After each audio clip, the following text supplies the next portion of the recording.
La historia comienza en el reino de Barail, donde el protagonista se encuentra completamente impactado al escuchar que lo llaman héroe no calificado, repitiendo incrédulo esas palabras mientras trata de entender la situación. Frente a él, sentado en el trono, el rey Bailet III, con una mirada visiblemente agotada, murmura que es exactamente como acaba de decir, un héroe no calificado, y de inmediato dirige su atención al mago, exigiéndole una explicación, mientras el protagonista sigue sin comprender nada, preguntándose qué está pasando. El mago, un hombre envuelto en una túnica, visiblemente nervioso, explica que no importa cuántas veces lo intente, el resultado siempre es el mismo. No puede encontrar ninguna habilidad única en el héroe, solo posee crecimiento de héroe, lengua universal y adaptación al entorno, aclarando que ninguna de ellas es una habilidad única de héroe, lo que provoca murmullos desconcertados entre los presentes, preguntándose qué diablos está ocurriendo, ya que la invocación fue sin duda un éxito,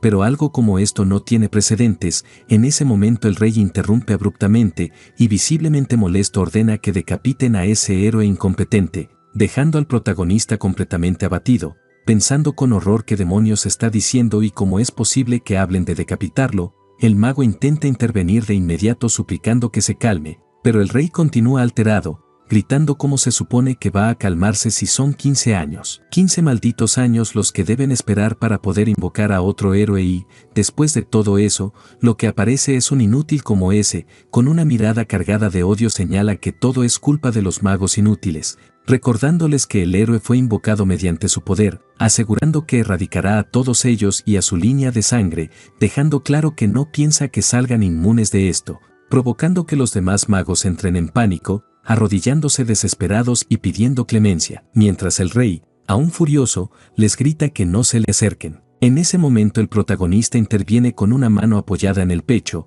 pidiendo que esperen y diciendo que si hay algo que pueda hacer para solucionar la situación lo hará, pero el rey, con una mirada cargada de odio, le responde que no hay nada que un inútil como él pueda hacer y de inmediato ordena a sus subordinados que traigan a alguien para deshacerse de ese estorbo, cuando de pronto un hombre interviene llamando a su majestad y presentándose como su asesor, afirmando con una expresión conspiranoica que tiene una idea brillante, explicando que no pueden permitirse tener un héroe ausente, y entonces la narración revela que se proclamó el éxito de la invocación para engañar a los ciudadanos, que desde entonces el protagonista quedó cautivo en el palacio real y solo podía salir cuando se hacía pasar por el héroe durante ceremonias, que con el paso del tiempo se estableció un héroe señuelo y se reportaron victorias fabricadas, y que de esa manera logró sobrevivir, pasando así 15 años siendo conocido como el llamado héroe de adorno. La escena se traslada entonces a una herrería donde unos hombres comentan que por fin el próximo héroe será invocado al día siguiente y que ya casi es hora de separarse,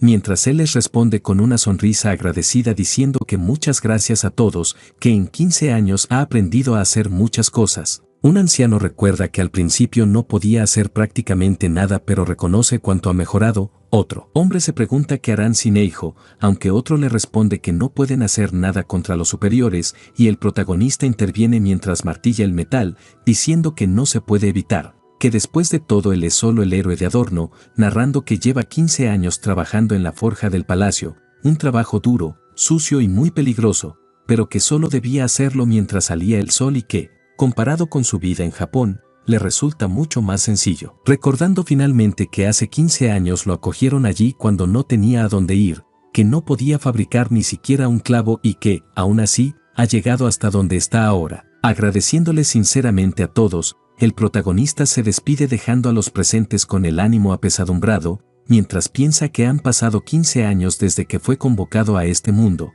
que aunque hubo momentos duros también hizo amigos y que vivir en este mundo alterno resultó ser sorprendentemente satisfactorio y que finalmente, tras esos 15 años, la nueva invocación del héroe marca el comienzo del viaje de alguien más. La escena se traslada entonces al castillo donde múltiples magos se encuentran reunidos alrededor de un círculo mágico, observados por un rey visiblemente entusiasmado que exclama que esa intensidad de luz por fin confirma el resultado, mientras otros nobles presentes afirman que definitivamente fue un éxito y que se trata de la invocación de un héroe, momento en el que aparece una mujer con uniforme de oficina, completamente desconcertada, a quien el protagonista le explica que se encuentra en el reino de Barail y le pregunta quién es, presentándose ella como Endou Kanae, tras lo cual él se presenta como Eiji y aclara que es el héroe anterior, dejándola aún más confundida. Pero antes de que pueda reaccionar, todo se ve interrumpido por los magos y los demás presentes que gritan eufóricos que lo lograron, que es un nuevo héroe con un talento único. Y acto seguido comienzan a arrastrarla diciendo que ahora iniciarán los preparativos para la ceremonia y que deben mostrar al pueblo al nuevo héroe,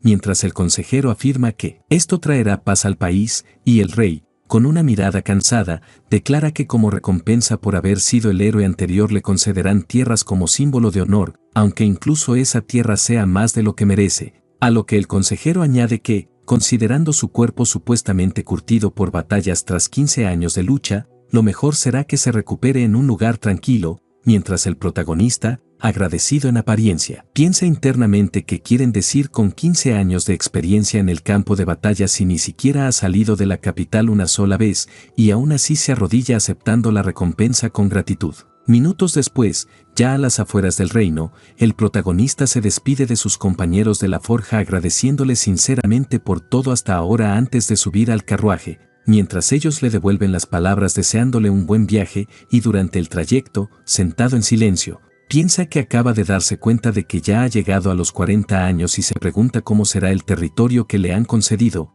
comenzando a llorar al notar que últimamente está demasiado emocional y que no puede evitarlo, preguntándose si será por la edad, reflexionando que aunque hubo muchas cosas desagradables durante los 15 años que vivió en el palacio, definitivamente esa experiencia lo hizo más fuerte, a él, un viajero de otro mundo llamado Eiji Sasaki. 20 días después de haber partido de la capital real, el conductor le avisa que han llegado, haciendo que baje del carruaje quejándose de que por fin le duele la espalda, mientras el conductor le explica que una vez que suba esa colina tendrá una vista completa de todo el territorio, recibiendo un agradecimiento antes de que el protagonista se acerque al acantilado y observe el paisaje, viendo un enorme bosque extendiéndose ante él y montañas a lo lejos, preguntándose si acaso todo eso es realmente su territorio, girándose para confirmarlo con el conductor solo para darse cuenta de que ya se ha alejado por completo, dejándolo solo mientras murmura que entonces no le queda más remedio que seguir adelante, y minutos después,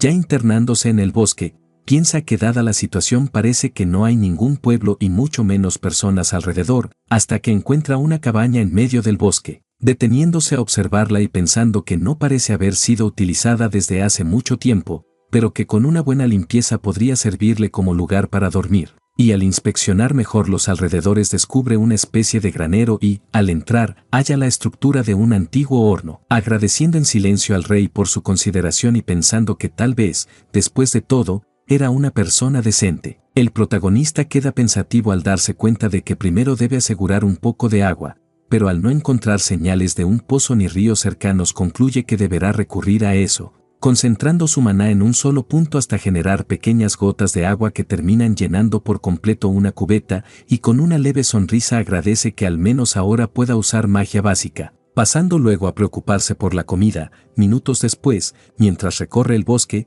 piensa que apenas hay algo que parezca comestible y que intentar cultivar llevaría demasiado tiempo hasta la cosecha, lamentando que si al menos hubiera un río podría pescar algo, cuando de pronto sus pensamientos se interrumpen al llegar a un claro completamente rodeado de flores, quedando maravillado ante el paisaje y murmurando que no puede creer que exista un lugar así, aunque su atención se desvía al notar un objeto enorme y extraño en el centro del claro, preguntándose si acaso se trata de una veta de oro, acercándose y tocándolo mientras comenta que es bastante grande, aunque no parece ser ningún tipo de metal, quedando de inmediato en alerta al notar un líquido extraño en la parte inferior y escuchar un sonido inquietante, momento en el que la criatura se mueve revelándose como un enorme dragón que despliega sus imponentes alas, dejando al protagonista completamente aterrado mientras se pregunta si de verdad se trata de un dragón, el cual se inclina para olfatearlo y comenta que huele raro. Antes de preguntarle quién es, a lo que el protagonista responde que se llama Eiji Sasaki, un antiguo héroe de otro mundo, haciendo que el dragón repita esas palabras con confusión antes de declarar con una voz fría que ese es el bosque de Doruita, un lugar sagrado donde coexisten bestias y espíritus divinos, aclarando que él es el guardián de ese sitio, el dragón sagrado llamado Cruelis, quien con una mirada severa le advierte que ese no es un lugar para humanos y que debe marcharse de inmediato. El protagonista responde que incluso si le dice que no podría marcharse, en ese instante el dragón cae abatido, lo que lo alarma de inmediato y lo lleva a acercarse preguntando qué ocurre, logrando ver entonces una herida grave y dándose cuenta de que está sangrando demasiado, comprendiendo al instante que debe hacer algo para ayudarlo, por lo que se aproxima aún más y le pregunta si las escamas también sienten dolor, a lo que el dragón responde que las escamas son la armadura de un dragón y que no sienten ni dolor ni picazón, palabras que el protagonista asimila con rapidez y, esbozando una sonrisa, le dice que espere allí, Cruelis, que irá a traer algunas herramientas, marchándose del lugar y dejando al dragón completamente desconcertado mientras se pregunta qué herramientas piensa traer y con qué propósito. Por otro lado, el protagonista llega a la fragua y comienza a preparar todo, murmurando que no hay fugas en el fuelle y que la temperatura del horno es suficiente, convencido de que con eso puede forjar, declarando que la preparación está lista antes de empezar a martillar el metal con determinación, sometiéndolo nuevamente al calor y volviendo a martillarlo para darle forma, trabajando con total concentración hasta terminar secándose el sudor y diciendo satisfecho que muy bien, que ya tiene una y que necesita al menos 10 más, animándose a concentrarse y ponerse a trabajar, y tiempo después, desde la perspectiva del dragón, este despierta escuchando la voz del protagonista que lo llama y le dice que se alegra de que esté vivo. El dragón abre los ojos y lo llama humano preguntándole por qué ha vuelto, pero se detiene al notar que su herida ya no duele y, al mirarla con atención, se da cuenta de que está completamente engrapada, mientras el protagonista, con total calma, le explica que son grapas, una herramienta que se utiliza para materiales de construcción y fines similares.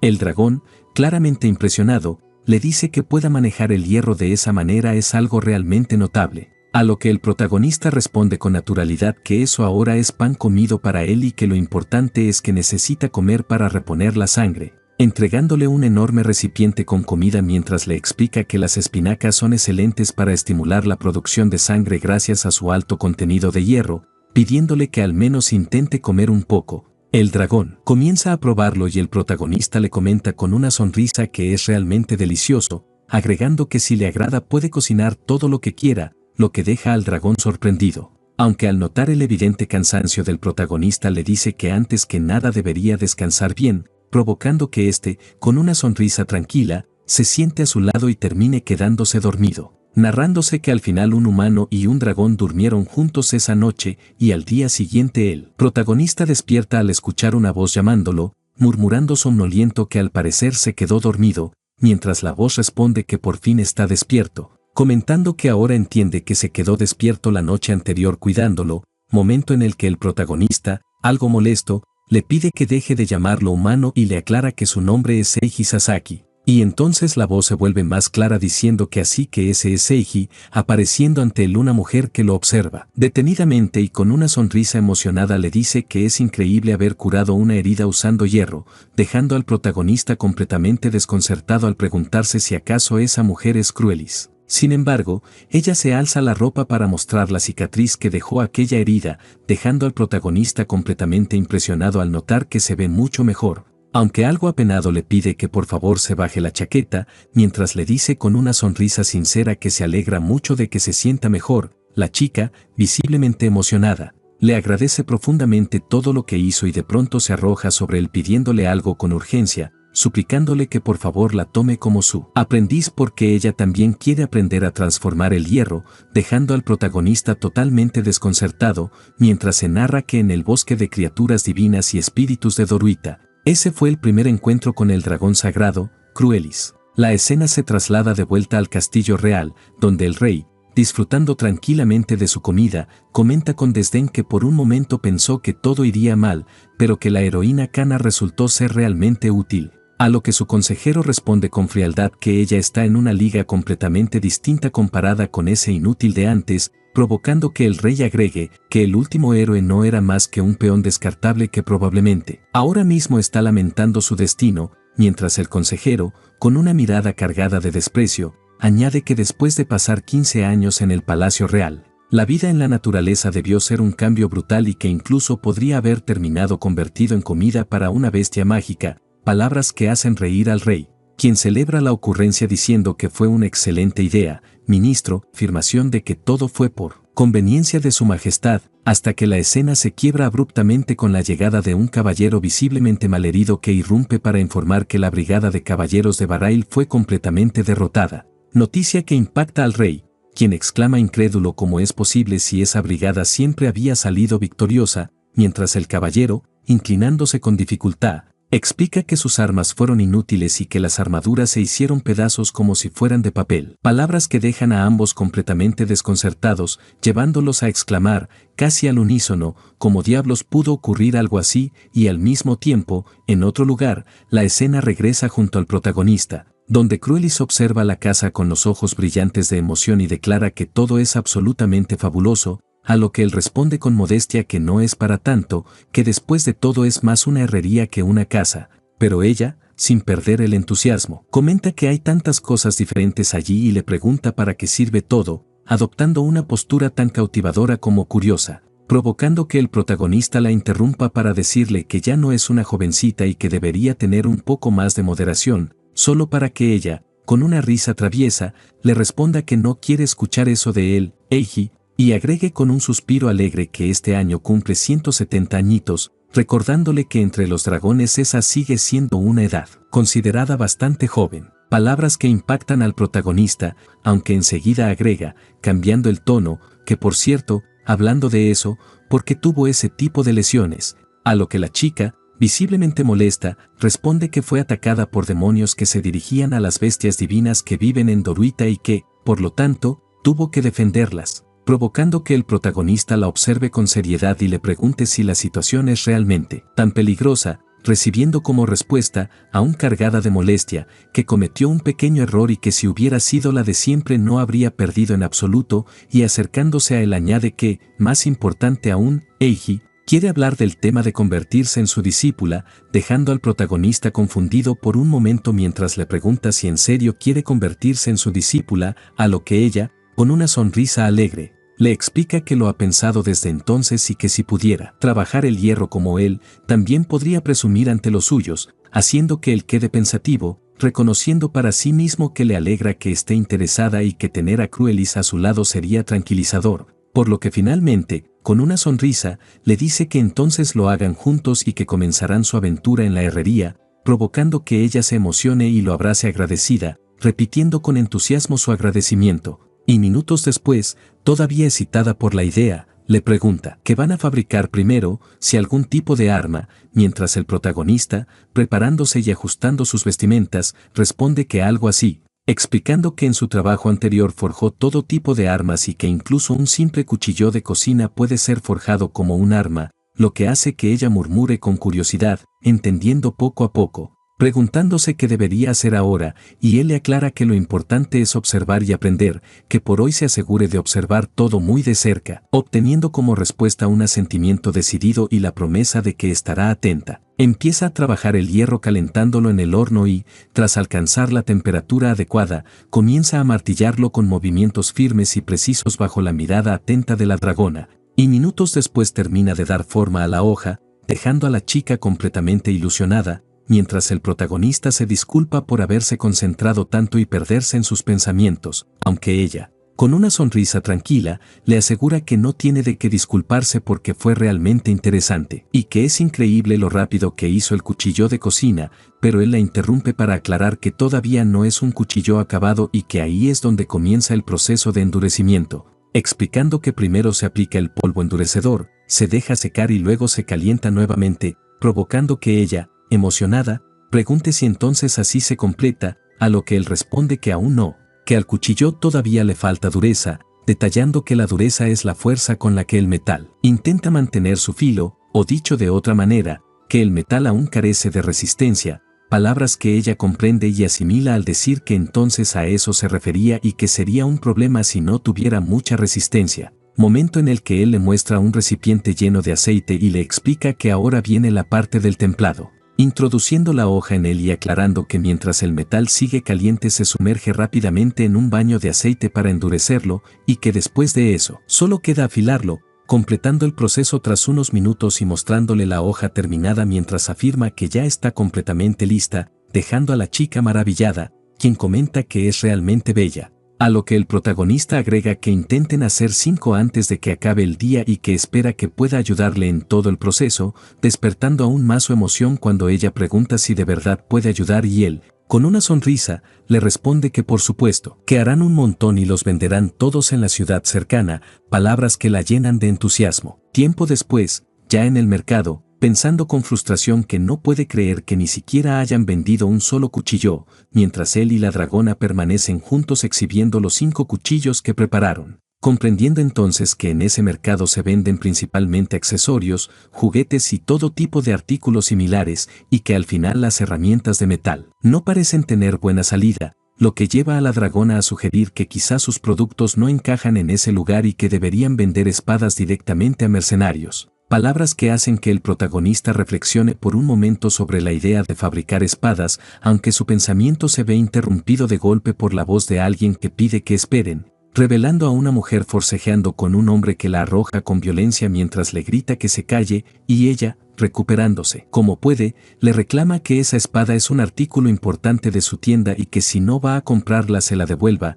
solo para que el hombre, con una mirada cargada de desprecio, responda que de verdad vende esa basura, una espada sin filo y sin nombre, y acto seguido la pise con fuerza, llamándola basura, antes de desenvainar su propia espada y exigir que escuche con atención mientras le muestra lo que considera una verdadera espada, explicando que fue fabricada en la forja real de Barail, que es ligera pero duradera y capaz de rebanar incluso la piel natural de un demonio, rematando con arrogancia que una espada sin filo como la de ella no tiene ninguna oportunidad contra la suya, mientras sus subordinados lo rodean y lo elogian, diciéndole que es realmente increíble y que seguramente pagó una fortuna por esa espada. Por otro lado, la dragona, visiblemente molesta, le murmura al protagonista que realmente odia a tipos como ese y le pregunta si puede pegarle aunque sea una vez y romperle uno que otro hueso, pero él, intentando calmarla, le da una palmadita y le dice que se tranquilice, que por ahora es mejor que se contenga, y de inmediato se acerca a los maleantes, quienes lo miran con desdén y le preguntan qué quiere el viejo. A lo que el protagonista, con una mirada seria, responde que creerse especial solo por una espada no es gran cosa y que desmeritar el trabajo de alguien es lo que hace un estúpido, palabras que enfurecen al hombre, quien arremete contra él gritándole que se calle y que no se atreva a llamarlo tonto, sin saber que en ese mismo instante el protagonista, con su cuchillo, ejecuta un tajo perfecto que corta la espada por la mitad, dejándolo completamente atónito mientras balbucea que es imposible, que su espada de prestigio de la forja real fue partida en 2 y que eso no puede ser real, para luego salir huyendo junto a sus compañeros mientras grita que se arrepentirá de esto, provocando que las personas alrededor y la dragona comiencen a ovacionar al protagonista, exclamando que es increíble y preguntándose qué clase de habilidad es esa, incapaces de creer que exista algo mejor que una espada de la forja real, ante lo cual él, visiblemente incómodo, aclara que no es ninguna habilidad y que además eso no es una espada sino solo un cuchillo de cocina, momento en el que la mujer se acerca apresurada,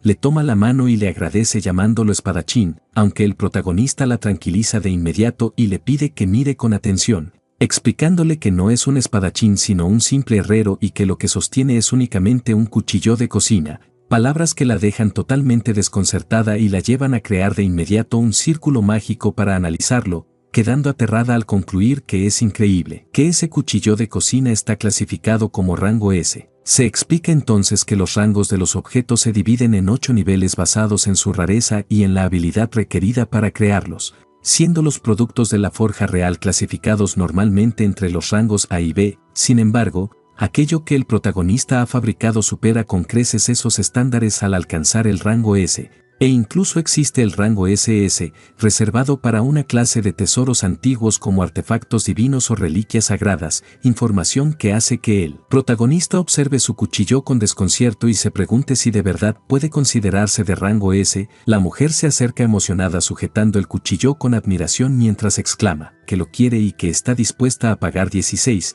no, incluso 20 monedas de oro, momento en el que la dragona, aprovechando la situación, muestra a los demás cuchillos diciendo que también tienen muchos más, lo que emociona todavía más a la mujer, quien pregunta entusiasmada si todos fueron fabricados por Eiji, acercándose a analizarlos uno por uno y quedando aún más asombrada al confirmar que también son de rango S, mientras el protagonista, Totalmente desconcertado, le pregunta si realmente está hablando en serio, recibiendo como respuesta una sonrisa decidida y la afirmación de que por supuesto, que le gustaría tenerlos todos, pidiéndole que por favor le venda los 5 mientras le muestra una bolsa repleta de dinero, dejando al protagonista completamente impactado al hacer cuentas mentalmente y darse cuenta de que en un solo día ha ganado el equivalente a 1.000.000 de yenes. Tiempo después, ya más tranquilo y sentado en una cafetería, la mujer se presenta como Firnel Raza, una comerciante ambulante, diciendo que está encantada de hacer negocios con ellos, mientras el protagonista, observando su café con calma, responde que el placer es suyo, aunque enseguida añade con franqueza si realmente puede permitirse pagarle 100 monedas de oro, detalle que contrasta con su vestimenta, claramente marcada por parches y un abrigo visiblemente usado, provocando que ella se sonroje un poco y admita que, si fuera a crédito, podría hacerlo, disculpándose y explicando que cuando ve algo tan bueno y reconoce su valor no puede resistirse aunque no siempre pueda permitírselo, lo que lleva al protagonista a observarla detenidamente y pensar que, desde el punto de vista de un comerciante, eso podría ser problemático, pero desde un punto de vista humano parece honesta y digna de confianza, por lo que menciona que tendría una condición para su trato y explica con seriedad que quiere firmar un contrato de exclusividad con ella, dejando claro que no venderá cuchillos a ningún otro comerciante y que desea asegurarse de que todas las transacciones pasen directamente por ella. Palabras que la dejan completamente impactada al repetir incrédula si de verdad podría tener cuchillos de rango S con derecho exclusivo, levantándose de su asiento para preguntar si está realmente seguro de esa oferta, ya que se trata de un trato extremadamente generoso para ella, a lo que el protagonista responde mientras acaricia a su dragona que siempre ha tenido problemas para socializar y que, además, como solo son Cruelis y él, no quiere involucrarse demasiado con los demás, agregando que le gustaría que ella se encargara de todo el papeleo necesario y de los demás detalles, palabras que llenan de emoción a Firnel, quien acepta de inmediato diciendo que por supuesto, que no es ningún problema. El protagonista inmediatamente le acerca un pequeño mapa, señalando el lugar donde se encuentra su casa y explicándole que le gustaría que más tarde pasara a recoger allí los productos, dejando a Firnel completamente impactada al exclamar que vive en el bosque de Doruita, a lo que él responde que es una situación un poco complicada, momento en el que la dragona interviene con naturalidad diciendo que si se pierde en el bosque solo tiene que gritar fuerte y ella irá a recogerla, provocando que Firnel, aún más curiosa, pregunte si acaso él es un hombre bestia, mientras Cruelis, bostezando con total tranquilidad, aclara que es un dragón sagrado, dejando a la mujer todavía más conmocionada al preguntar aterrada si entonces ella es el guardián del bosque de Doruita, a lo que el protagonista solo atina a decir que es una larga historia, y tiempo después, ya de noche en la cabaña, la escena muestra múltiples platos de comida completamente deliciosos repartidos sobre la mesa, mientras Cruelis, emocionada, declara que aquello es todo un festín y el protagonista añade que ahora tienen un poco de dinero extra, así que pensó que podían darse un pequeño capricho, provocando que ella, sin pensarlo demasiado, diga que todo es delicioso mientras empieza a probar pizzas y otras comidas, agregando con entusiasmo que él también cocina realmente bien, hasta que minutos después queda totalmente satisfecha y de pronto tiene una idea, anunciando que como agradecimiento irá a traerle algo de comer, lo que despierta la curiosidad del protagonista, quien le pregunta qué piensa traer, recibiendo como respuesta emocionada que algo muy grande, un jabalí salvaje, tomando un arco y diciendo que lo tomará prestado y volverá en un momento, dejando al protagonista preocupado, aunque tras un tiempo ella regresa en su forma de dragón haciendo retumbar los alrededores, aumentando su inquietud, solo para transformarse nuevamente en su forma humana entre lágrimas y disculparse diciendo, «Eiji, lo siento, se rompió», mientras le muestra el arco de madera completamente destrozado. Cruelis explica que encontró al jabalí y que al disparar tiró con toda su fuerza, pero el arco se rompió de inmediato, mientras el protagonista la acaricia con suavidad y le dice que no pasa nada, que es un arco normal y no puede soportar su fuerza, a lo que ella, señalando una cueva cercana, añade que entonces se convirtió en dragón para perseguirlo, pero que el animal escapó por ese agujero, haciendo que el protagonista comprenda la situación y, dándole unas palmaditas tranquilizadoras, le diga que lo deje en sus manos y que le dará un arco capaz de soportar incluso su fuerza, dejando a la chica completamente emocionada y animada, y minutos después, ya en la herrería, el protagonista reflexiona que si se trata solo de fuerza el hierro podría funcionar, pero que sería demasiado pesado, considerando además que un arco debe ser flexible para poder manejarlo con precisión y que también debería ser lo más ligero posible, concluyendo que si el hierro no sirve tendrá que elegir otro material, preguntándose cuál podría funcionar mejor mientras rebusca en una caja y murmura que esto podría servir, encontrando un material totalmente plateado y claro y preguntándose de dónde habrá salido todo eso. Aunque sin dudarlo sale con determinación a llamar a Cruelis, quien se encuentra escribiendo letras en la tierra y le pregunta qué ocurre, a lo que él responde preguntándole si sería posible que excavara un agujero, recibiendo un inmediato sí como respuesta mientras ella se transforma en su forma de dragón y comienza a cavar con entusiasmo como si fuera un perro, obligando al protagonista a intentar calmarla diciéndole que es demasiado profundo y que se detenga,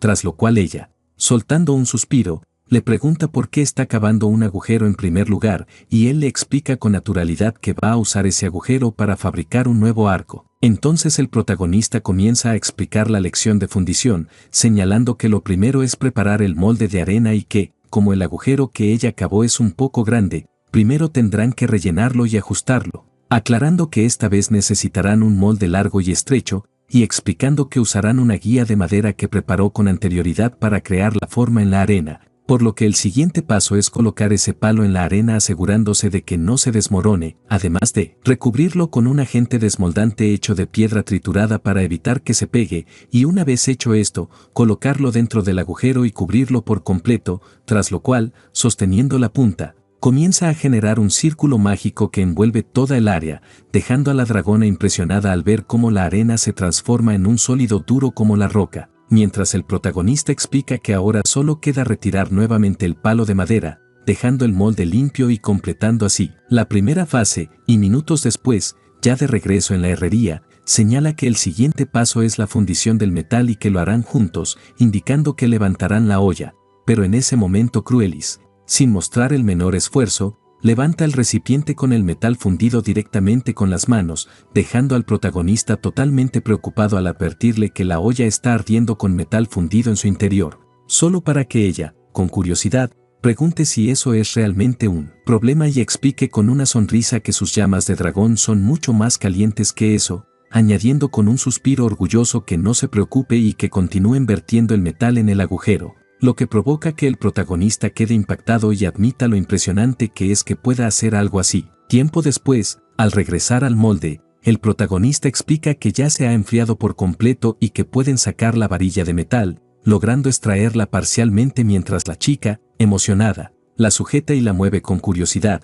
comentando sorprendida que es realmente ligera y preguntando por qué una vara de hierro pesa tan poco. A lo que él aclara que ese metal no es hierro y que de donde él viene lo llaman aluminio, explicación que la desconcierta un poco mientras él continúa diciendo que es ligero, fuerte y fácil de trabajar, y que lo único que falta ahora es doblar la varilla para darle forma de arco, provocando que ella, llena de entusiasmo, diga que entonces puede doblarlo en ese mismo momento. Aunque el protagonista sonríe y le advierte que se trata de una aleación especial, que no es hierro común sino una mezcla con otros metales, y que incluso para ella no debería ser tan fácil de doblar, pero aún así la chica, sin inmutarse, lo curva con total tranquilidad y declara, alegre que lo logró, haciendo que él murmure resignado que lo olvide, y minutos después se lo entrega completamente terminado, explicándole que usó su melena de dragón como cuerda, momento en el que ella, con expresión seria, tensa el arco y dispara una flecha que se destruye al impactar contra un árbol, dejándola totalmente impresionada, mientras el protagonista, rascándose la cabeza, piensa que parece que ahora tendrá que reforzar las flechas, aunque Cruelis, llena de emoción, le asegura que, aún así su arco es increíble, tan perfecto que ni siquiera tiene un rasguño, saltando de alegría mientras proclama que es magnífico y que ahora es su turno, que irá a por ese gran jabalí. Lo que hace que el protagonista piense con preocupación que la última vez fue a cazar sola aún estando herida y que, además de eso, siente curiosidad por ver cómo funciona el arco, por lo que le pregunta si puede acompañarla a cazar, recibiendo como respuesta un sí inmediato y despreocupado, asegurándole que no le importa en absoluto. Minutos después, ya ocultos entre unos arbustos, la chica señala al frente y menciona que ese es el enemigo, haciendo que el protagonista quede totalmente impresionado y pregunte si de verdad van a atacar a esa cosa, comentando con incredulidad lo enorme que es mientras ante ellos se revela un jabalí gigantesco, y Cruelis, tensando con fuerza el arco, comienza a apretar cada vez más, llevándolo al límite, lo que provoca que el protagonista se preocupe y le diga que eso es malo, que lo está forzando demasiado, pero ella, sin inmutarse, suelta la flecha y genera un disparo impresionante que impacta de lleno en el jabalí, destrozándolo en un instante, dejando a la chica totalmente maravillada mientras se acerca diciendo que su arco es increíble, aunque él, aún desconcertado, piensa que en realidad la increíble es ella. Pero Cruelis insiste en que de ninguna manera, que es su arma la que es asombrosa, explicando que incluso para ella derribar a un jabalí mágico de un solo disparo nunca fue algo que pudiera hacer, lo que deja al protagonista aún más impactado al pensar si realmente se trata solo de un arco de aluminio común y recordando también el asunto del cuchillo, preguntándose qué demonios está pasando con todo lo que hace. En otro día en la cabaña del protagonista, la dragona aparece totalmente emocionada observando cómo un estofado se cocina lentamente, comentando con entusiasmo que tiene una pinta deliciosa y preguntando qué es esa sopa marrón. El protagonista le explica que se trata de una sopa en base a miso, un condimento obtenido al fermentar soja con sal y koji, asegurando que es realmente delicioso, y la dragona, sin esperar más, toma un bocado agradeciendo la comida con alegría, quedando inmediatamente fascinada al probarla y exclamando que está riquísima. El protagonista sonríe y recuerda que cuando estaba en el Palacio Real también preparaba miso y a todos les gustaba. Además le dice que después de todo fue ella quien atrapó a la presa así que puede comer mucho, mientras ella, encantada, responde que por supuesto lo hará. Sin embargo, el protagonista queda pensativo y se pregunta cómo fue posible fabricar un cuchillo de rango S, recordando que su maestro siempre se burlaba de él pensando que solo creaba objetos de rango de IE, y se cuestiona si el maestro estará bien después de todo. La escena cambia al castillo real, donde un hombre comenta que se pregunta si el chico Eiji estará bien, y uno de los aprendices menciona que es inusual escuchar al maestro hablar bien de él, mientras otro añade que siempre pensó que lo odiaba, pero el maestro, desconcertado, les responde que qué demonios están diciendo, que nunca dijo que odiaba a Eiji, y los aprendices explican que solía gritarle mucho, a lo que el maestro aclara que lo hacía porque no seguía los rangos específicos al fabricar, dejando a los aprendices aún más confundidos, preguntándose qué quería decir con eso y qué pasaba con las armaduras y armas que Eiji creaba, hasta que finalmente uno se atreve a cuestionar cuál era el verdadero rango de sus obras. El maestro explica que, como mínimo, las creaciones de Eiji eran de rango A, aclarando que si se lo hubiera dicho podría haberse vuelto complaciente y que, además, cuando se especifica un rango B debe cumplirse exactamente, lo que lleva a los hombres a preguntar qué tiene de malo que sea rango A si es mucho mejor y si además hay muy pocos artesanos capaces de fabricar armas de ese nivel, provocando que el maestro los llame idiotas de inmediato y les diga que entregar armas de rango A soldados comunes es más peligroso que cualquier guerra, dejando a los presentes algo nerviosos al comprender el peso de esas palabras, aunque uno de ellos plantea otra duda, preguntando que si era tan competente por qué su majestad lo expulsó, a lo que el maestro responde que seguramente el rey lo tuvo muy en cuenta en sus decisiones. Aunque el hombre insiste preguntando qué pasaría si en realidad lo hubieran desterrado sin pensar demasiado, haciendo que el maestro suspire y sentencie que, si ese es el caso, entonces es el fin de ese país, y la escena se traslada nuevamente al lugar del protagonista, quien llama a Cruelis mientras ella, aún somnolienta, le pregunta qué ocurre y qué quiere hacer, recordándole que había dicho que no iba a trabajar ese día, aunque se queda impresionada al ver la estructura del horno montada afuera y le pregunta qué planea hacer, recibiendo como respuesta que quiere probar algo, reflexionando en voz baja que si el secreto del rango S está en la fragua, esa fragua improvisada construida al aire libre no debería verse afectada, y explicándole que será difícil controlar la temperatura al estar afuera, por lo que le pide que le eche una mano con todo el proceso, obteniendo como respuesta un asentimiento acompañado de una sonrisa confiada. Minutos después se lo ve trabajando el metal con la ayuda de su compañera, quien le alcanza el aceite mientras él continúa martillando sin descanso, hasta terminar de crear un cuchillo de cocina, y Cruelis, sujetándolo con cuidado, comenta impresionada que es hermoso, que incluso al hacerlo al aire libre el cuchillo resulta precioso, mientras el protagonista lo observa con detenimiento y piensa que, al no tener la habilidad de tasación, no puede saber si es de rango S solo con mirarlo, por lo que se acerca a la base de un árbol cortado, dejando en el centro aquella hoja de la espada creada en la forja real. Y el protagonista usa de inmediato el cuchillo para ejecutar un tajo que la corta solo parcialmente, llegando hasta la mitad, llevándolo a pensar que entonces el cuchillo forjado en la fragua pudo cortarla por completo, mientras que este, hecho en el exterior, solo logró la mitad, concluyendo que se comporta como un objeto de rango A y que parece haber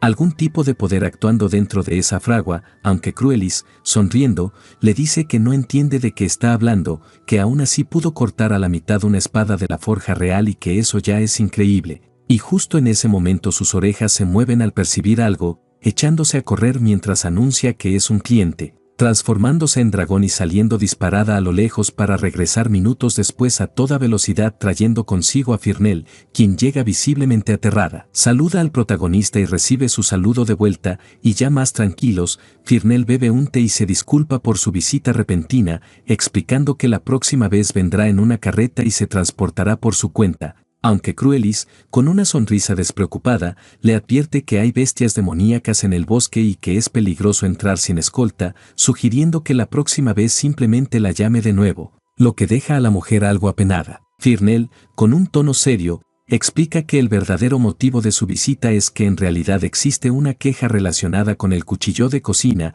dejando al protagonista y a Cruelis completamente desconcertados. Y esta última, frunciendo el ceño con evidente molestia, pregunta por qué dice algo así, afirmando que el cuchillo hecho por Eiji es increíble y cuestionando quién demonios se habría quejado, aunque el protagonista la calma de inmediato y le pide que se tranquilice para escuchar directamente qué es lo que ocurre, ante lo cual Firnel, algo nerviosa, responde que el problema es precisamente que el cuchillo es demasiado bueno, que corta en exceso, explicando que en la cocina de un chef un recién llegado lo tomó en secreto y lo dejó caer accidentalmente, y aunque por suerte solo rozó la pierna de alguien sin causar una herida grave, lo realmente impactante vino después, ya que el cuchillo atravesó el suelo por completo y quedó incrustado hasta la base, palabras que dejan a ambos totalmente impactados, tras lo cual la mujer se inclina profundamente apoyando la frente en el suelo y se disculpa, diciendo que sabe que las habilidades del señor Eiji son increíbles y que comprende el enorme esfuerzo que hay detrás de esos cuchillos,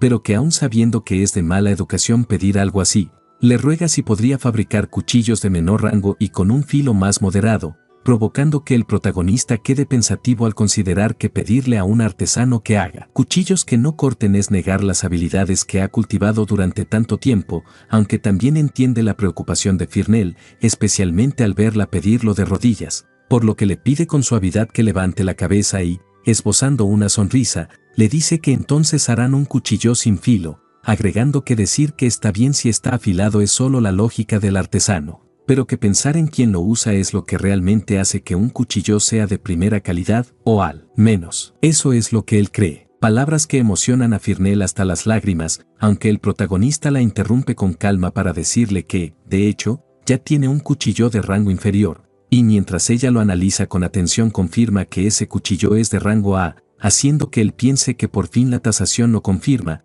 que al fin y al cabo los cuchillos que fabrica normalmente son de rango A y que, por algún motivo, los cuchillos forjados en esa fragua en particular se convierten en rango S, tras lo cual, estrecha la mano de Firnel y le dice que si le parece bien comenzará la producción, recibiendo como respuesta un sí entre lágrimas y un agradecimiento sincero, y unos días después la escena muestra a la mujer regresando, pero esta vez con una carreta cargada de varias cajas, anunciando con una gran sonrisa que se han agotado, señor Eiji, dejando al protagonista completamente impresionado mientras ella explica que se están vendiendo como pan caliente y que al apuntar esta vez a las amas de casa, el negocio ha sido enorme, escena que se refuerza al verla rodeada de múltiples mujeres comprando cuchillos, provocando que él comente emocionado que eso se debe a que el marketing de Firnel es impresionante, aunque ella le da unas palmadas y le dice que en absoluto, que es porque su cuchillo es muy bueno y que no sea tan humilde, añadiendo con una sonrisa que ya ha recibido pedidos adicionales y preguntándole si podría hacerle 100 cuchillos más,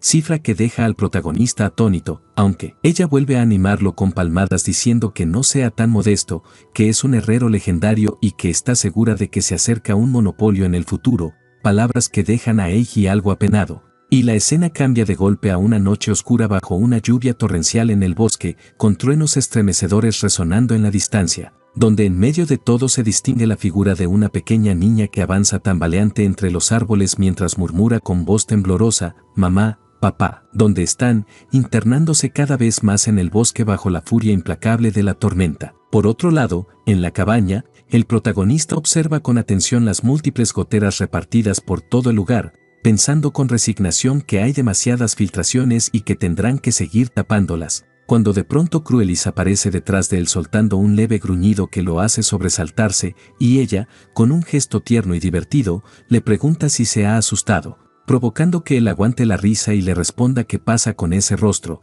añadiendo de paso un sincero agradecimiento por los primeros auxilios, a lo que ella responde animada que no hay problema, que fue como darse un baño refrescante, mientras se muestra el tejado cubierto de varios parches de madera improvisados. Y aunque el protagonista le da las gracias, insiste en que aún así quedó completamente empapada, ella murmura con orgullo que es un dragón después de todo y que no se resfría, aunque acto seguido estornuda, haciendo que él le acerque una toalla y comience a secarle el cabello con cuidado, momento en el que ambos se sonrojan y desvían la mirada en silencio, y minutos después, ya con la comida lista, el protagonista comenta que lo mejor en un día así es comer algo caliente, explicando que esta vez preparó un estofado de cerdo usando la carne de aquel enorme jabalí que todavía les quedaba, haciendo que Cruelis tome un trozo con entusiasmo y exclame que la carne es increíblemente blanda y que el caldo la vuelve aún más esponjosa, diciendo que es realmente delicioso, suave y dulce, y que es la primera vez que prueba algo tan sabroso,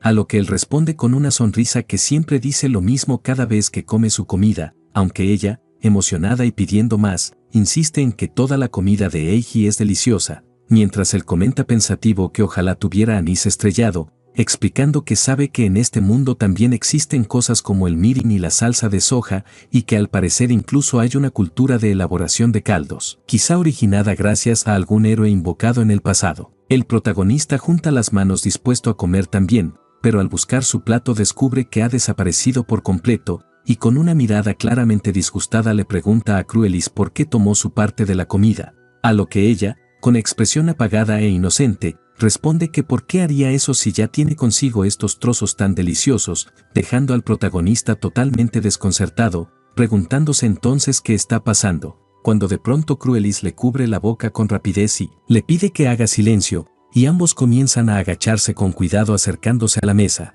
mirando por debajo hasta quedar completamente sorprendidos al encontrar a una pequeña chica lobo devorando la comida con desesperación, quien al ser descubierta intenta escapar al instante, pero Cruelis la sujeta firmemente por la cola impidiéndoselo y le dice con severidad que no permitirá que huya, recriminándole que está mal robar el estofado de cerdo de Eiji, provocando que la pequeña, mareada y asustada, se disculpe entre sollozos diciendo que lo siente mucho y que solo tenía hambre, a lo que Cruelis, aún molesta, le responde que aunque tenga hambre no puede llevarse las cosas de otra persona, mientras el protagonista intenta calmar la situación diciendo que con solo mirarla de esa manera ya es suficiente castigo, mostrando a la pequeña temblando y al borde del llanto, y entonces él, con voz más suave, se acerca y le dice que está completamente empapada y que ha estado bajo la lluvia todo este tiempo, a lo que ella murmura torpemente que ha estado buscando, haciendo que el protagonista se presente como Eiji y le pregunte qué es lo que está buscando,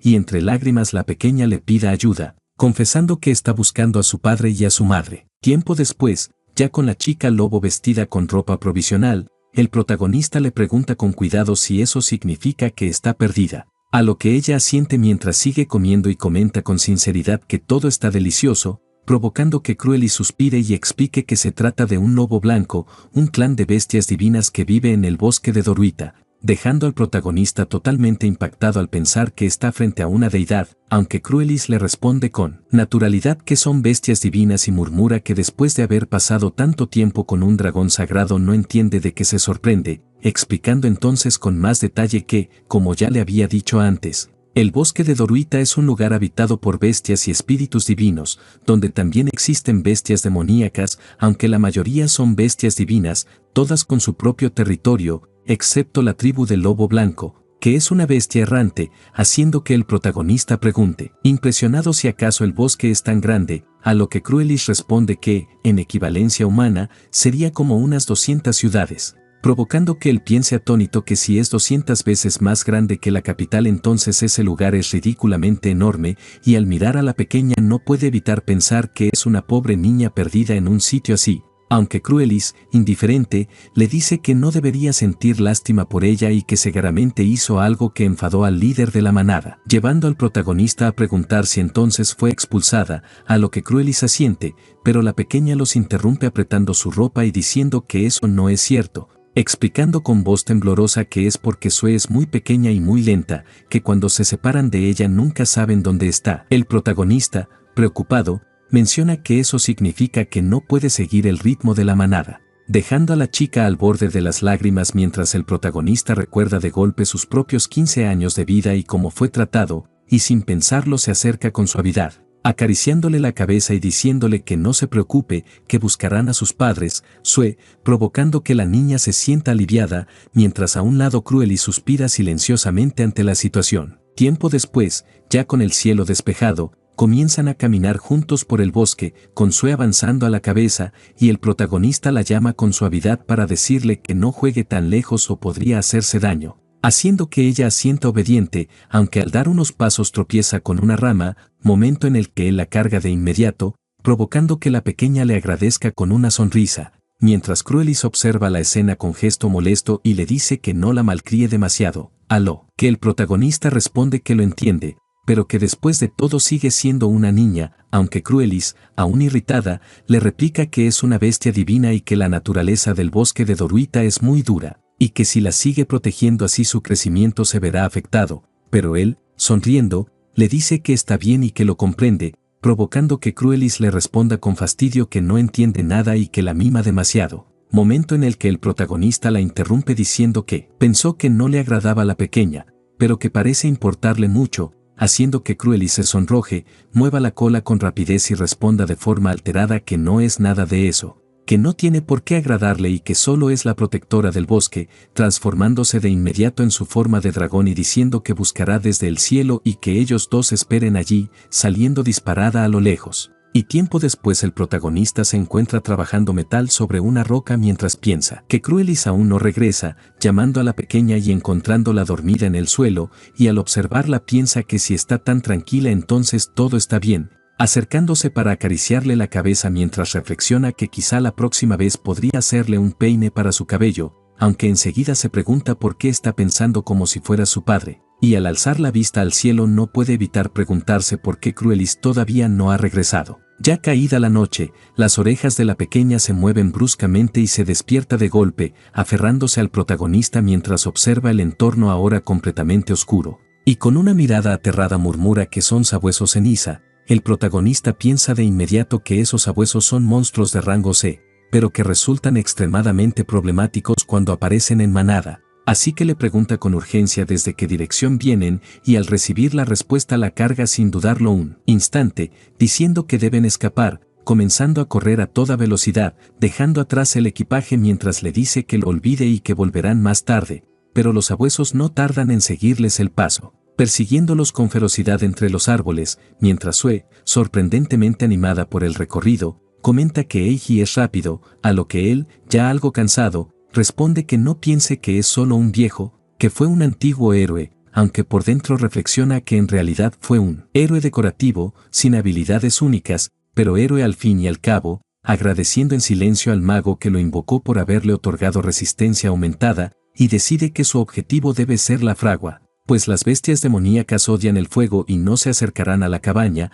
logrando finalmente llegar a un pequeño claro, aunque allí son alcanzados y rodeados por los sabuesos, que los cercan desde todos los ángulos, obligándolo a bajar a la pequeña al suelo mientras saca su cuchillo de cocina con manos temblorosas, pensando que al menos debe protegerla, pero entonces Sue se adelanta y se coloca frente a él, comenzando a aullar con todas sus fuerzas para intentar espantarlos, aunque su cuerpo tiembla visiblemente por el esfuerzo, y al ver esa escena el protagonista piensa con el corazón apretado que, a pesar de ser tan pequeña, esa niña está enfrentando el peligro con una valentía admirable, esforzándose cada vez más sin dar un solo paso atrás. El protagonista piensa con seriedad por qué está actuando de una forma tan temerosa. Si un héroe ni siquiera puede proteger a un niño, entonces no merece llamarse ni siquiera un héroe de adorno. En ese instante, uno de los lobos se abalanza contra ellos, pero el prota reacciona por puro instinto y, con un movimiento impecable del cuchillo, lo abate en un solo instante. Sin embargo, Los demás los rodean de inmediato y, desde lo alto de un acantilado cercano, un sabueso de múltiples colas aúlla con fuerza, y al verlo el protagonista comprende que se trata del líder de la manada, apretando los dientes con determinación al pensar que no le queda más remedio que derrotarlo, cuando de pronto, una voz irrumpe en sus pensamientos llamándolo por su nombre, y tras él aparece un dragón de presencia imponente, que con tono furioso ruge que cómo se atreven a intimidar a su Eiji y a Sue, llenando de alivio y emoción tanto al protagonista como a la pequeña, mientras el dragón, sin dudarlo, bate sus alas creando vórtices de viento que cortan a varios sabuesos al instante, provocando que otros huyan aterrados. El prota, al darse cuenta, maldice en voz baja que no pueden permitir que escapen tan cerca de la cabaña, pero entonces una nueva presencia irrumpe en el campo de batalla. Múltiples lobos divinos aparecen bloqueando la retirada de los sabuesos, y entre ellos un hombre de movimientos ágiles acaba con los restantes en un abrir y cerrar de ojos.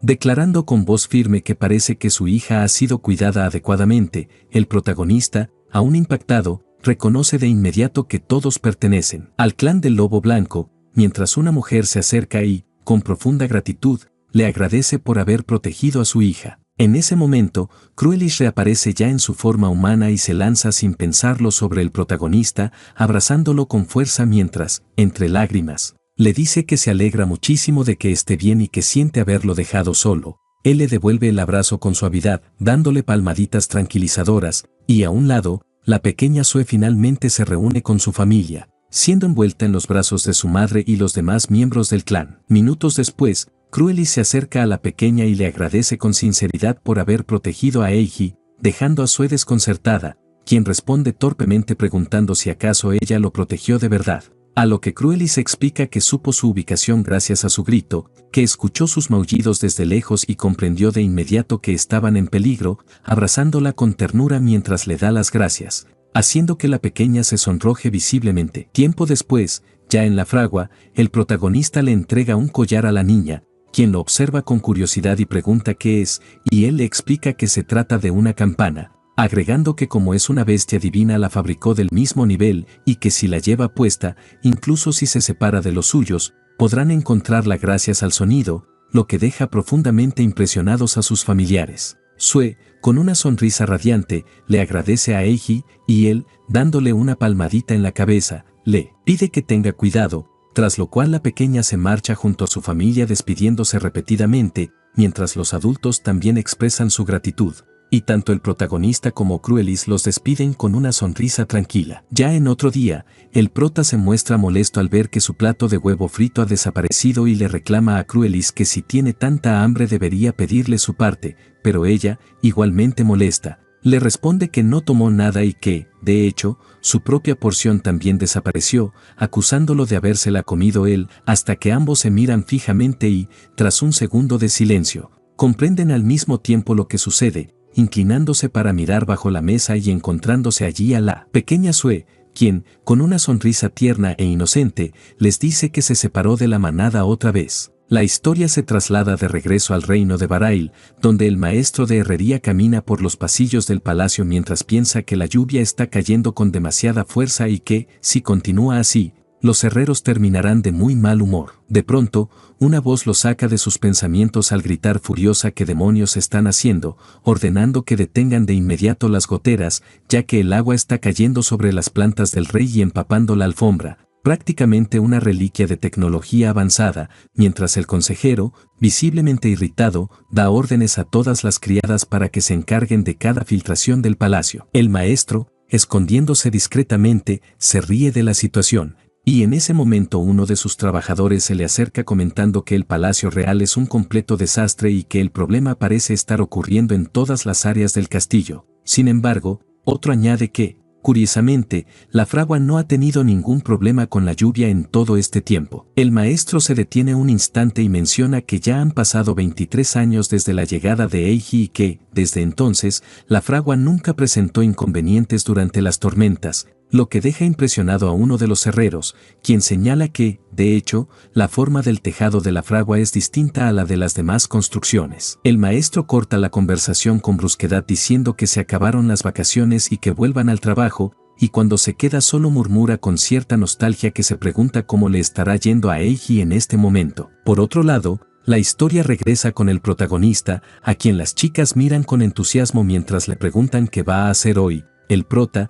desplegando un plano, explica que la cabaña se ha vuelto demasiado pequeña, así que decidió renovarla por completo. En el plano se puede ver el nuevo diseño de la casa, donde se añaden claramente una habitación para Sue, otra para Cruelis y una más destinada a invitados, y mientras observa el dibujo, el protagonista piensa que, dado que Sue suele perderse con frecuencia y termina quedándose con ellos de manera temporal, lo más sensato es tener una habitación preparada para ella, así como algunas adicionales para sus posibles acompañantes. El protagonista agrega que, además, las tejas de la casa y de la fragua deben ser reemplazadas por unas mucho más resistentes. Sus palabras dejan a las chicas completamente desconcertadas, pero el prota se apresura a explicar que se refiere a ladrillos hechos de arcilla, materiales muy fuertes y resistentes al calor. Si se les da forma de tejas, mantendrán la casa fresca en verano y cálida en invierno, evitando que el calor se escape y conservando una temperatura ambiente constante, lo que las hace ideales para una herrería. Cruelis, con una sonrisa orgullosa,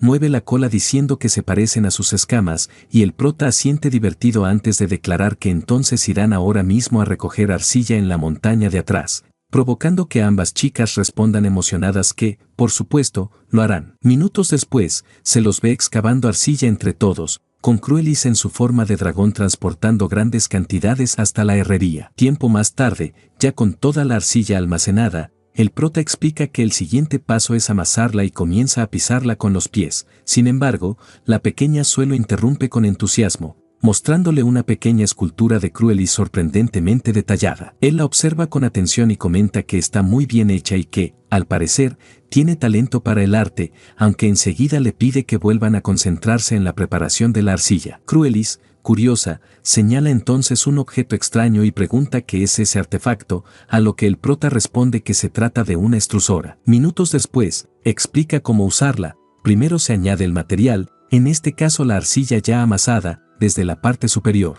Luego se coloca una tabla con un mango encima y se presiona con fuerza para que el material pase por el mecanismo interno, y finalmente se empuja hacia afuera, obteniendo así las tejas ya formadas. La demostración deja a ambas chicas completamente impresionadas. El prota explica con calma que el objetivo es secar la arcilla de forma uniforme para que pueda soportar la fuerza restante durante el proceso, ya que si no se empuja y trabaja de manera pareja se deformará fácilmente al secarse. Acto seguido aclara que lo siguiente es el corte, pues después de la extrusión hay que cortar la arcilla con un hilo, y se ve cómo las chicas comienzan a hacerlo con cuidado, obteniendo piezas de tamaños iguales. Continúa explicando que, una vez cortada, la arcilla debe extenderse y dejarse secar durante unos días, y que mientras tanto necesitarán un horno para cocerla, por lo que es necesario cavar un agujero en el exterior para construir un horno sencillo. Motivadas, las chicas empiezan a cavar hasta terminarlo. Momento en el que el prota detalla que al hacer 2 agujeros y conectarlos bajo tierra se puede hacer circular aire fresco,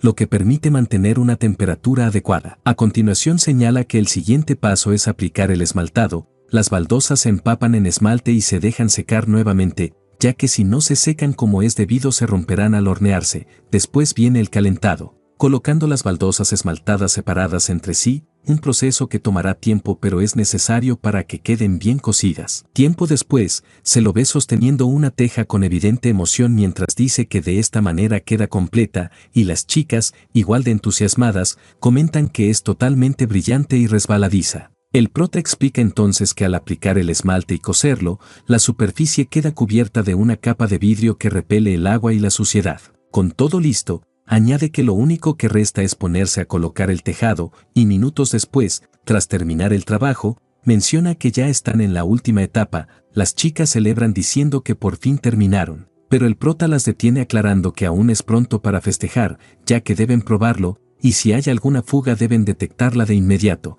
reuniendo acto seguido magia de agua y empapándolo todo para simular una lluvia torrencial. El prota, totalmente empapado, comenta entre risas que aquello fue peligroso y que casi se cae, pero que aún así logró hacer llover como planeaba, preguntándole enseguida a la pequeña qué tal había ido y si hubo alguna filtración dentro, a lo que ella responde con entusiasmo que en absoluto, que fue perfecto, haciendo que todos griten emocionados al darse cuenta de que por fin han terminado de hacer el tejado. contemplando orgullosos una cubierta impecable. Mientras lo observa, el prota piensa que cuando era el héroe de adorno en el palacio no solo se encargaba de la herrería, sino también de tareas domésticas, incluyendo reemplazar las tejas rojas sin esmaltar, que eran duraderas pero debían cambiarse con frecuencia, y recuerda cómo, impulsado por mejorarlas, terminó creando aquel esmalte azulado que no solo aumentaba su resistencia sino que también embellecía el diseño. Sin embargo, el palacio nunca le permitió implementar esa mejora y lo único que pudo cambiar fue el tejado de la fragua,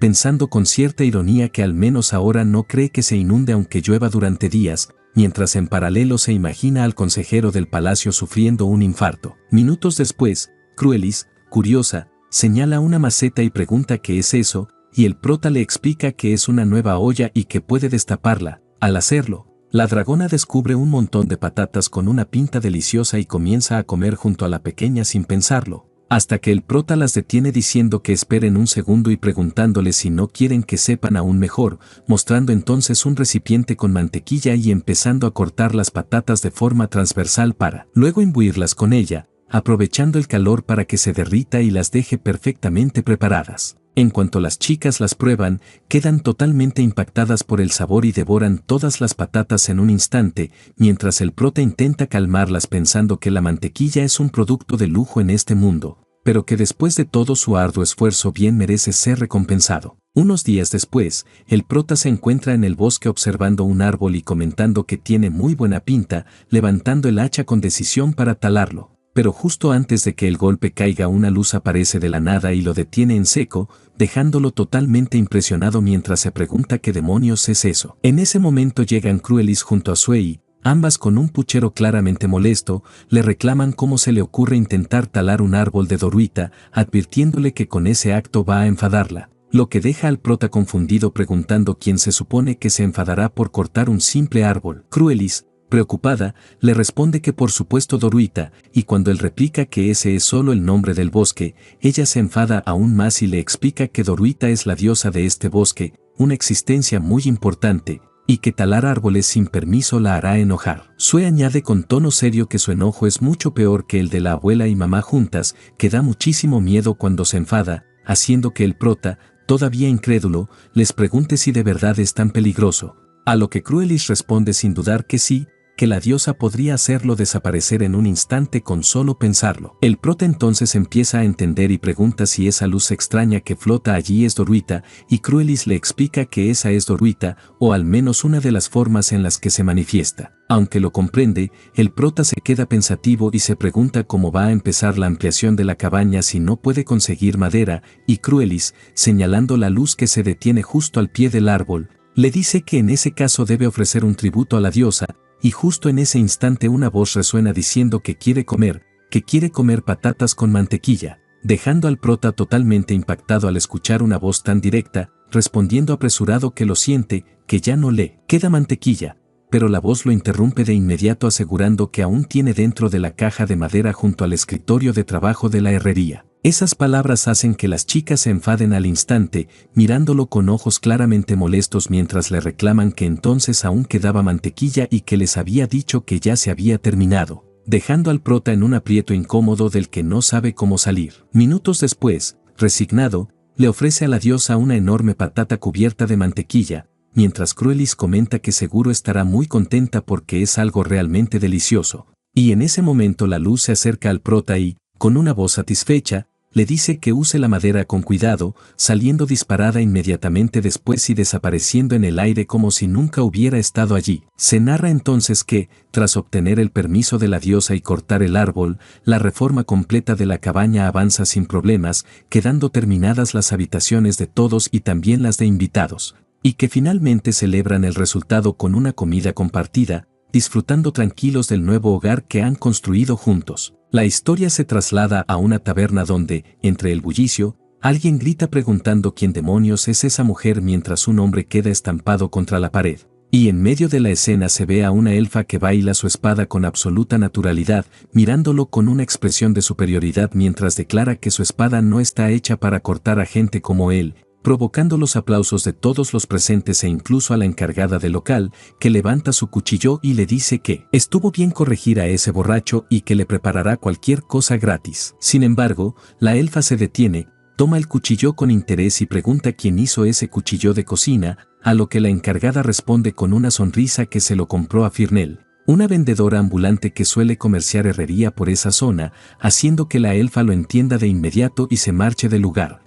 dejando a los demás desconcertados mientras murmuran que es una elfa oscura y que quizás sea la legendaria Belfebia, el resplandor púrpura. Por otro lado, de regreso con el protagonista, se le ve trabajando en la herrería junto a la dragona, quien con una sonrisa termina de preparar un cuchillo y se lo muestra preguntándole qué le parece. El prota lo analiza en silencio durante unos segundos, lo que la pone un poco nerviosa, pero finalmente sonríe y le dice que está perfecto, haciendo que ella salte de alegría. El prota se queda pensativo al notar lo increíble que es que el calor no le afecte en absoluto y concluye que será una gran herrera, añadiendo con una sonrisa que además tiene muy buenos músculos. A lo que ella responde agradecida, diciendo que cuando fabricas un cuchillo de plata parece una maravilla a simple vista, pero que lo más importante de todo es que Eiji es su maestro. Esas palabras dejan al prota algo sonrojado, intenta apartar la mirada, lo que provoca que la dragona, con una sonrisa traviesa, le pregunte por qué le da vergüenza. Él, ocultándolo como puede, responde que no es nada tímido,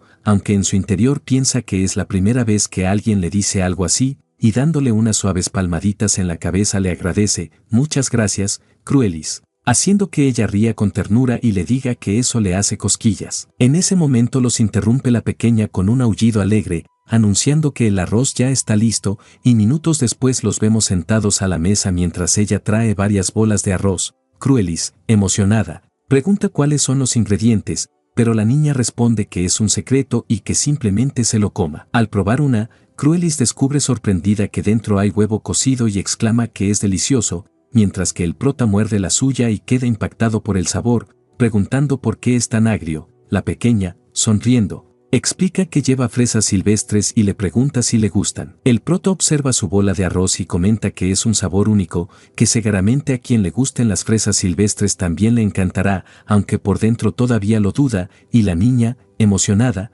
le dice que entonces le hará muchas más en el futuro. El protagonista asiente diciendo que entonces demos lo mejor después en el trabajo, lo que provoca que ambas griten de emoción. Unos días después, vemos a todos reunidos en la herrería, con el prota anunciando satisfecho que lograron llegar a tiempo y fabricar 100 cuchillos gracias a Cruelis, quien, sosteniendo uno entre sus manos, comenta pensativa que cree que si además de cuchillos de cocina vendieran espadas, podrían vender muchísimo más. El prota queda pensativo, comentando que sin duda una espada forjada en esa fragua se vendería como pan caliente, aunque enseguida aclara que por ahora los cuchillos de cocina son suficientes, provocando que el dragón asienta y responda que si él lo dice, así será, y acto seguido el prota añade que, aunque ya es la fecha de entrega, Firnel aún no ha llegado. Justo en ese momento la pequeña mueve las orejas, percibiendo que alguien se acerca, y entonces se ve la carreta de Firnel, quien al detenerse se inclina disculpándose por haber llegado tarde y agrega que en realidad hay alguien que quiere conocerlo,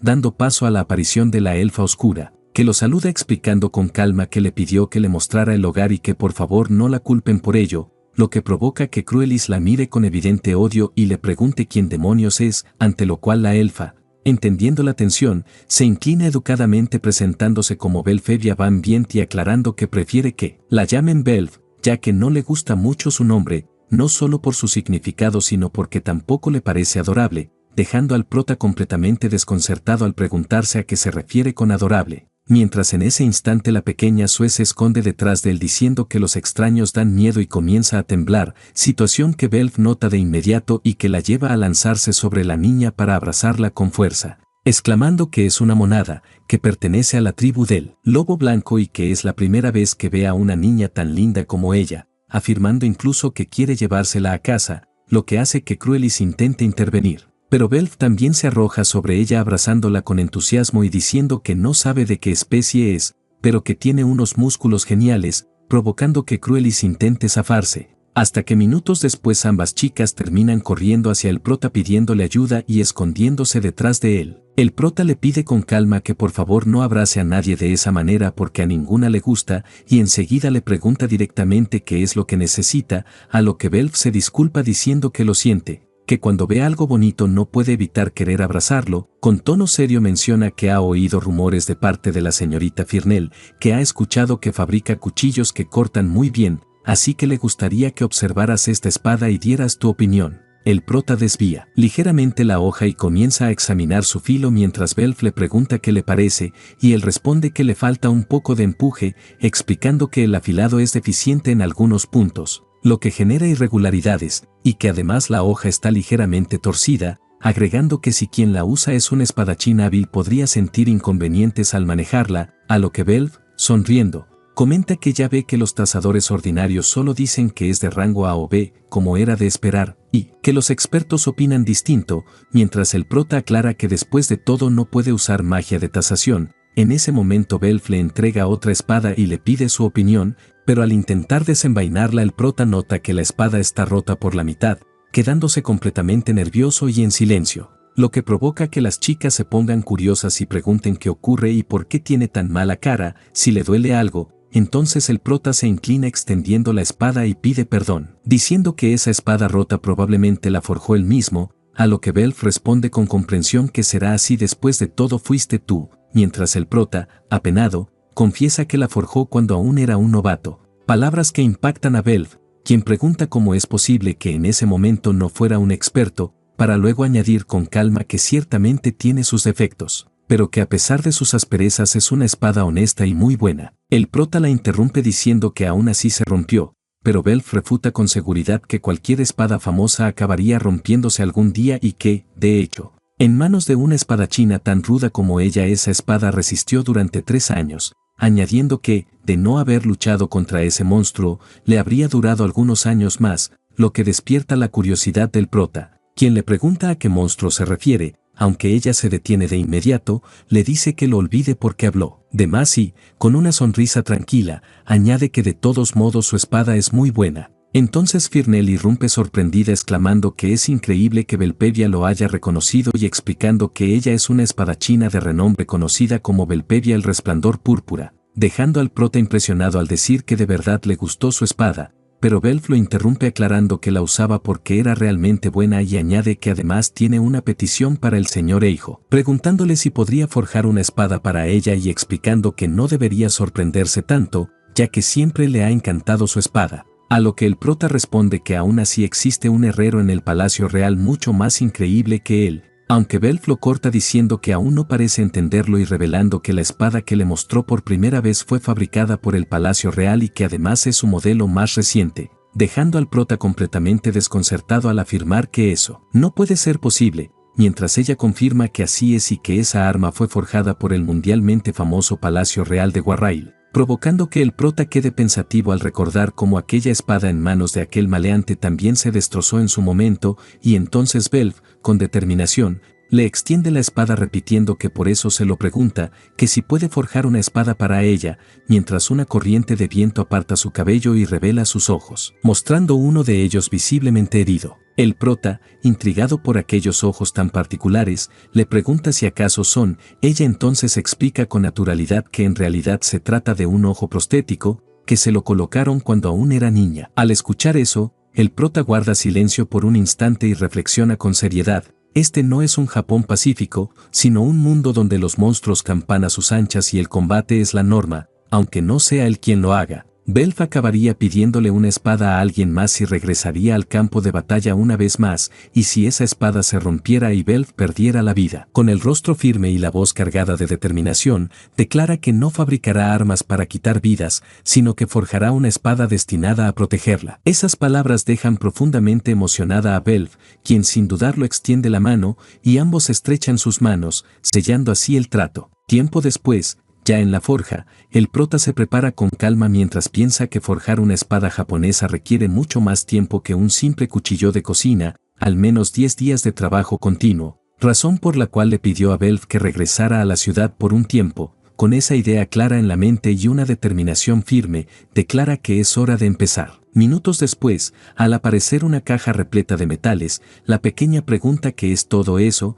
y el prota explica que se trata de Tamagane, dejando a la niña desconcertada al comentar inocentemente que porque su nombre tiene huevo, a lo que él aclara que no tiene nada que ver, sino que es un acero refinado mediante un método especial, añadiendo que debe calentarse entre 1500 y 1600 grados, casi el doble de la temperatura usada en la fabricación tradicional de cuchillos, que ronda los 900 grados. Acto seguido le pide a Cruelis que se encargue de los trabajos a alta temperatura, y ella asiente encantada. Poco después, ambos trabajan el acero con una precisión impecable, enfriándolo para volver a calentarlo y dividirlo en pequeños trozos, mientras el prota explica que la laminación, división y clasificación del acero es el primer paso, seguido por la ebullición, donde el acero triturado se apila en capas y se envuelve en una hoja llamada suibio, sobre la cual se vierte ceniza mezclada con agua antes de volver a calentarla, un proceso que incrementa la pureza del material. Continúan martillando y doblando el metal una y otra vez,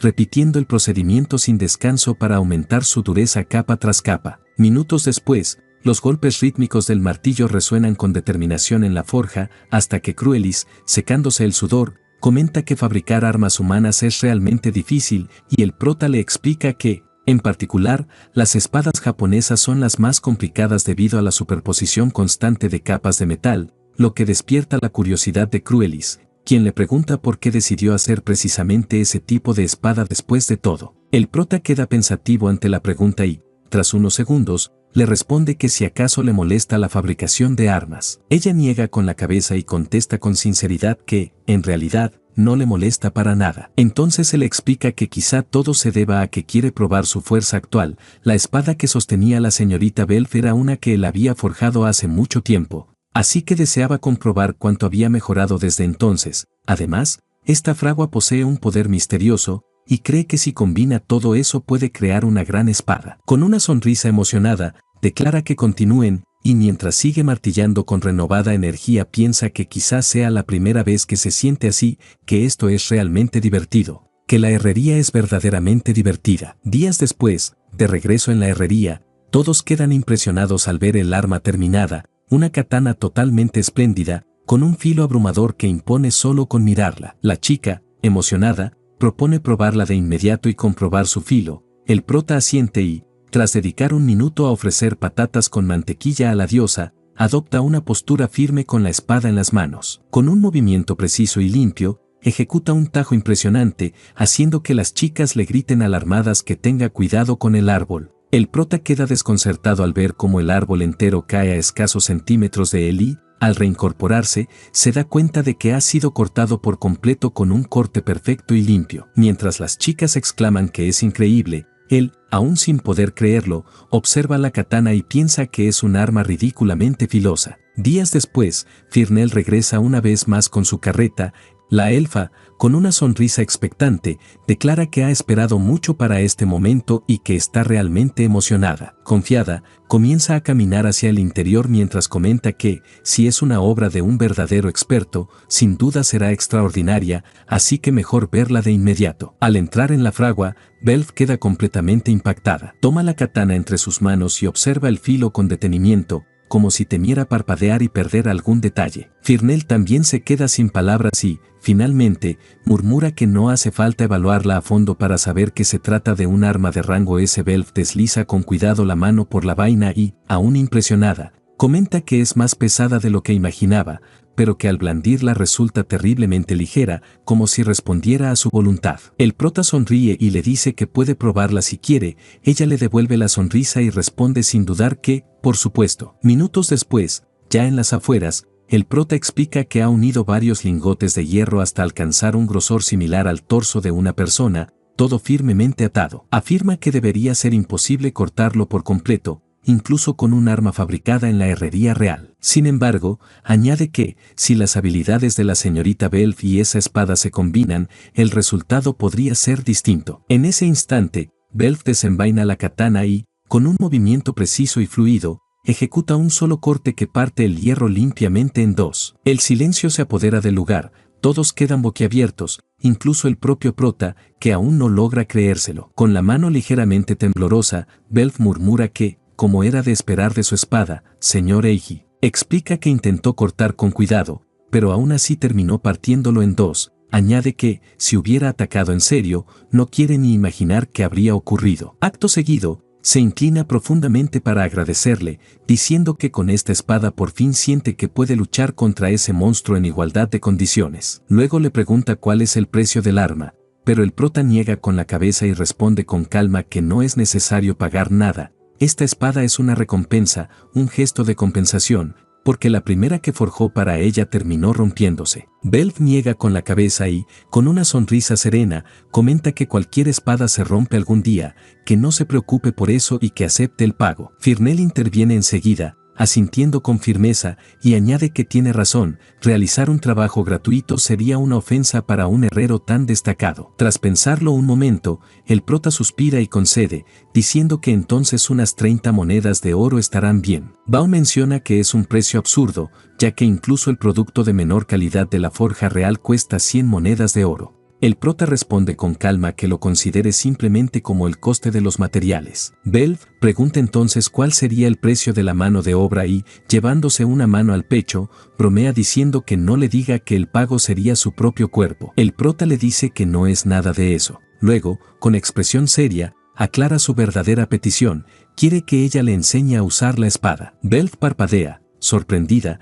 y pregunta por qué un herrero querría instrucción con la espada. El prota alza la vista hacia el cielo y explica que pensó que, si iba a pasar más tiempo en ese bosque, debía volverse mucho más fuerte, al menos lo suficiente para protegerse a sí mismo y a su familia. Sus palabras llegan con sinceridad, y Belf las entiende de inmediato. Con una sonrisa decidida, propone entonces que hagan una batalla simulada allí mismo. El prota interviene con preocupación, diciendo que ni siquiera conoce lo básico, que no sabe cómo funciona una simulación. Belf, con determinación en la mirada, le responde que antes de poder practicar de verdad debe comprender la sensación de la batalla en la práctica. Luego añade, para tranquilizar, que no te atacará con toda su fuerza. Minutos después el prota se encuentra frente a Belf con la espada lista, mientras Cruelis actúa como juez y, a un lado, Sue y Firnel, visiblemente emocionadas, le desean buena suerte. Aunque él permanece completamente concentrado en el combate, Belf, con una sonrisa confiada, le pregunta si es de los que toman la iniciativa o si prefiere que lo sorprendan, dejando al prota desconcertado sin entender a qué se refiere, pero ella no le da tiempo de reaccionar y añade que al parecer le gusta que lo sorprendan, lanzándose sobre él con un poderoso tajo que el prota logra bloquear en el último segundo, tras lo cual Belf sonríe y comenta que parece que se mueve bien, mientras él murmura que su cuerpo simplemente reaccionó. Entonces Belf, aún sonriendo pero con determinación, dice que está bien y que es momento de ponerse serios, comenzando a atacarlo con múltiples golpes consecutivos, obligando al prota a protegerse de cada uno mientras piensa que cada impacto es pesado y preciso, que posee un gran instinto asesino, pero que gracias a las habilidades básicas y al crecimiento del héroe puede resistir y empieza a adaptarse al ritmo del combate, con las espadas chocando una y otra vez, hasta que Belf comenta divertida que parece estar acostumbrado y que va a acelerar un poco más, provocando que el prota, preocupado, intente detenerla pidiéndole que espere un segundo y que no se emocione,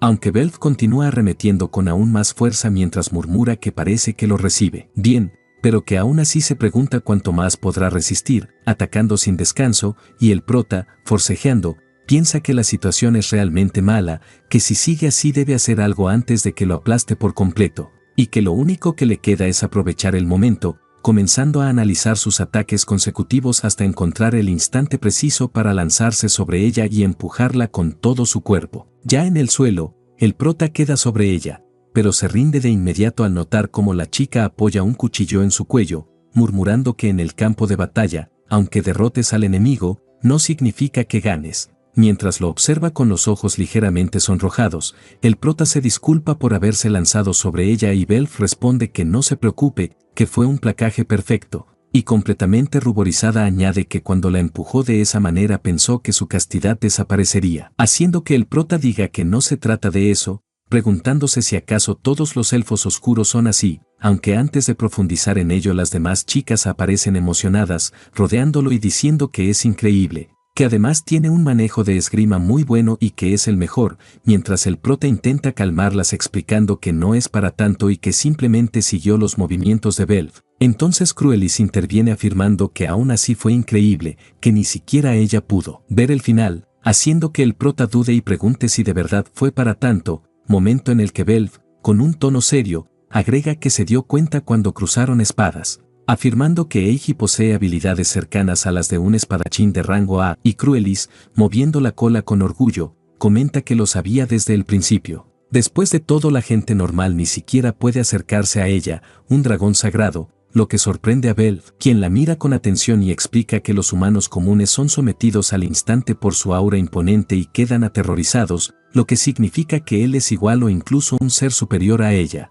un humano con un potencial oculto, palabras que dejan al prota completamente sorprendido al preguntarse en silencio si acaso es realmente más poderoso que un dragón. Bel, con un tono serio, le dice que es él mismo quien está cerrando su propio potencial por el simple hecho de no creer en sí mismo, pero alzando la espada añade que ella sí cree en él, porque si es capaz de crear algo tan maravilloso es porque es realmente impresionante, dejando al prota pensativo mientras recuerda cómo era solo un asalariado con dificultades en el Japón moderno y cómo, incluso después de llegar a este mundo, siempre lo llamaron un héroe figurativo, alguien que nadie necesitaba, lo que lo llevó a pensar que sus propios poderes eran pequeños, aunque ahora comprende que quizá no es así, y al levantar la vista ve a todas las chicas observándolo con sonrisas expectantes, por lo que con determinación afirma que entonces intentará creer un poco más en sí mismo. Bel asiente y agrega que debe tener confianza porque es un forjador famoso, y cambiando de tema le pregunta qué nombre tiene esa espada. A lo que el prota se acerca y explica que en realidad hubo un nombre que tenía en mente, señalando el filo a contraluz mientras dice que su nombre es Firmamento, aclarando que fue elegido para evocar las infinitas posibilidades del cielo, dejando a Bao maravillada al decir que es un nombre precioso, aunque el prota la interrumpe añadiendo que además encaja perfectamente con la señorita Bao, porque sus ojos azules son exactamente iguales al cielo de ese día, provocando que ella quede totalmente ruborizada y temblorosa hasta exclamar que ya no puede soportarlo más, saltando sobre él para abrazarlo con fuerza y decirle que es una persona increíble, poniendo al prota nervioso mientras ella continúa aferrada a él afirmando que es su pareja perfecta, explicando que es genial, amable y un gran forjador de espadas, que llevaba mucho tiempo buscando a un caballero así, y mirándolo con un entusiasmo desbordante le pregunta directamente si, por favor, Eiji, le gustaría aparearse con ella. Sin embargo, son interrumpidos por Cruelis, quien lo carga como si fuera un objeto y se lo lleva a la fuerza mientras Bao grita desesperada que se lo devuelva, y Cruelis,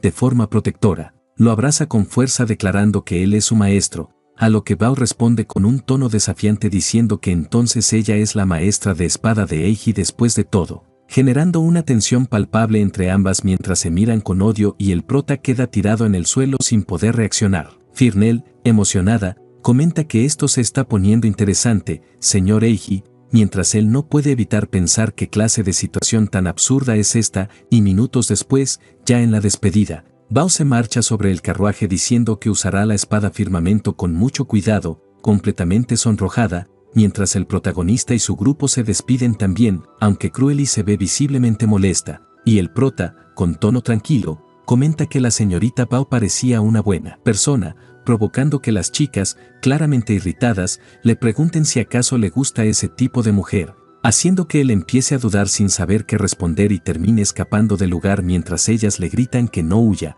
La escena cambia de regreso al pueblo, donde la heroína se encuentra tomando té y suspirando cuando Val aparece disculpándose por haberla hecho esperar tanto, a lo que la heroína la reprende llamándola Belpedia por llegar tarde, provocando que Val, algo molesta, le diga cuántas veces tiene que repetirle que no la llame así, aunque la heroína, tocándose el pecho, responde que incluso entre amigas deben tratarse con cortesía, lo que lleva a Val a rascarse la cabeza preguntando por qué es tan terca y añadiendo que incluso la gente del pueblo la aceptó rápidamente, haciendo que la heroína pregunte quiénes son, aunque Val corta el tema diciendo que no importa y que lo olvide. La heroína, curiosa, le pregunta entonces si encontró la espada que estaba buscando, y Val, emocionada, responde que encontró una mucho mejor, aunque la heroína enseguida se inclina con pesar diciendo que por su culpa la espada terminó destruida, pero Bao refuta que no se preocupe, que también fue su error por no haberse dado cuenta del estado en el que se encontraba. La heroína, intrigada,